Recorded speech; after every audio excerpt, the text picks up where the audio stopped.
talk about Ashok Leyland. It was clearly the stock of the day yesterday, rallying about 7 to 8% on the back of a strong quarter, very healthy volume growth and margin expansion.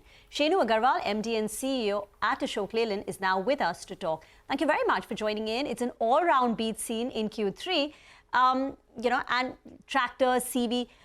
That's one segment where growth has come back in the last 2 quarters.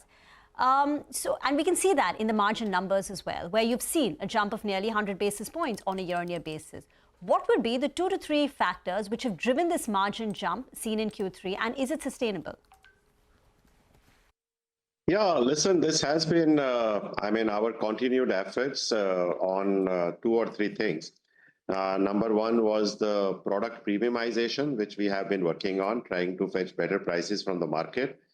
Also, the second is the optimization of the cost, not just material cost, direct, indirect, but also looking at every cost very deeply and see how we can optimize it. And the third is definitely, expansion of our service reach, which is helping us gain slight edge over competition in terms of volumes and in terms of getting better prices again. Right? So it's a combination of these 3. We haven't changed anything. We have been very consistent and focused on these 3 levers for growth. And that is just reflecting in our margins as well. Right. Mr. Agarwal, will the margin be sustained at current levels going forward? Oh, every quarter in last many quarters, we have increased our margins.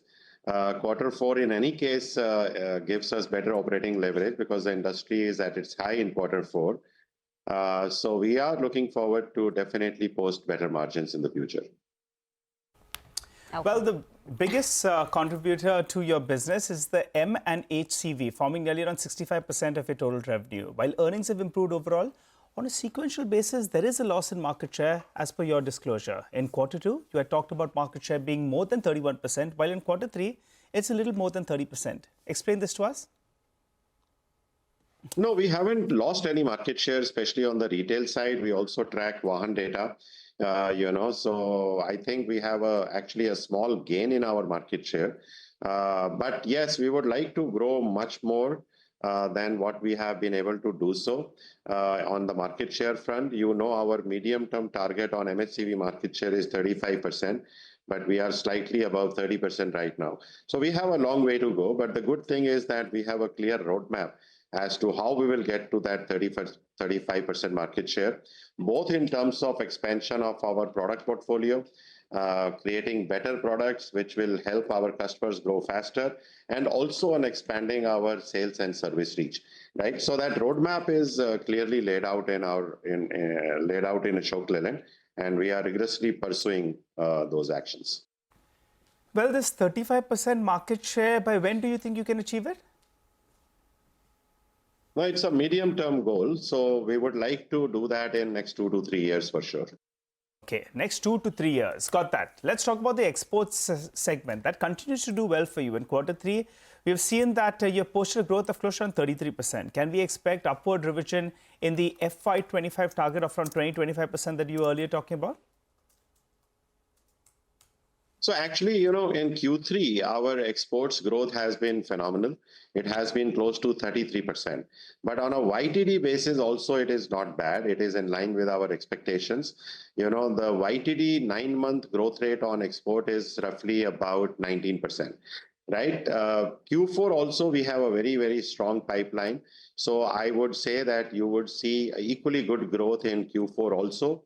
But going forward, our ambition is larger in exports. Our medium-term goal is to do 25,000 units of exports in the next 2 to 3 years. So again, that roadmap we have laid down very, very clearly. I think by end of this year, we should be somewhere around 15,000.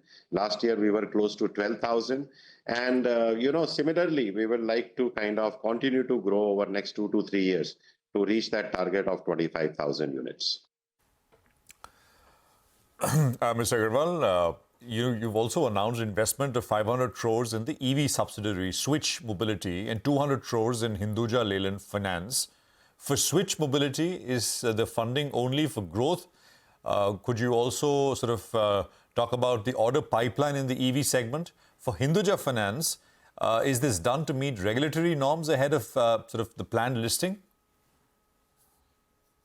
Yeah, so order book for Switch Mobility is very good actually. So Switch India is doing really, really well. Right now I think they have 1,800 plus orders in their hand. So we are really very confident and optimistic about the prospects of Switch India. And for the same reason, we have put in more equity into Optare, which is a holding company of Switch of about 500 crores now.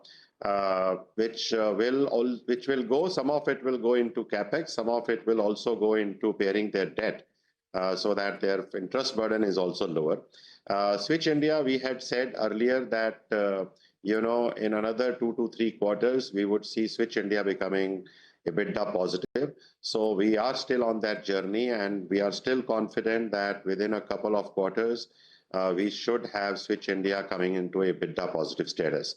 Now, the other investment that the board of directors has just approved today is an investment of 200 crores in our subsidiary called Hinduja Leyland Finance.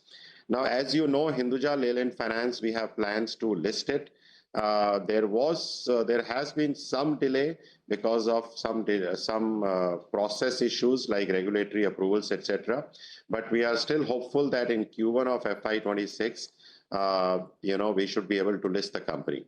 Now, just because of this delay, there was an issue in Hinduja Leyland Finance where the capital adequacy was coming slightly lower than the norm.